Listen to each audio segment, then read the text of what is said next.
Preséntanse como un grupo de mozos comprometidos cos valores da igualdade e a liberdade e coa vontade de dotar a Cambados dunha mocidade crítica e participativa. A agrupación das Xuventudes Socialistas Cambadesas terá a fronte a Ismael Agra, un rapaz vinculado ao PSOE dende que era un neno.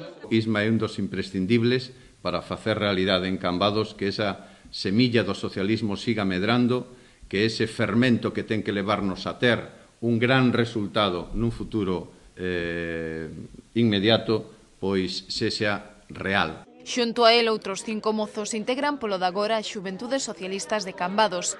Aseguran estar dispostos a comezar a traballar de contado no cambio que precisa o municipio e xa teñen claro por onde comezar. Por exemplo, un multiespazo xove, unha oficina de mediación xuvenil, un consello local da xuventude, merecemos un conservatorio municipal de música, necesitamos unha rede wifi aberta e accesible para todos, en todas as parroquias, o tan demandado Consello Escolar Municipal.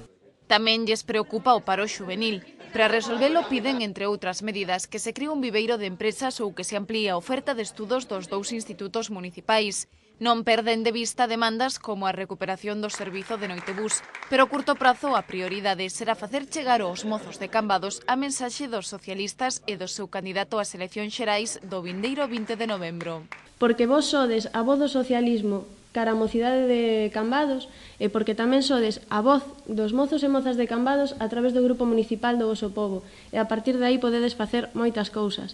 Tamén quero dicirvos que agora xa sodes a voz de Rubalcaba de cara a mocidade de Cambados. Por isto tamén quero animarvos a que o fagades con moitas ganas, porque momentos duros o partido pasou nos moitos peores. Eu penso que de os 130 anos que ten o partido este non é o peor momento que temos. Por iso quero animarvos tamén. Quero que sexades quen de ver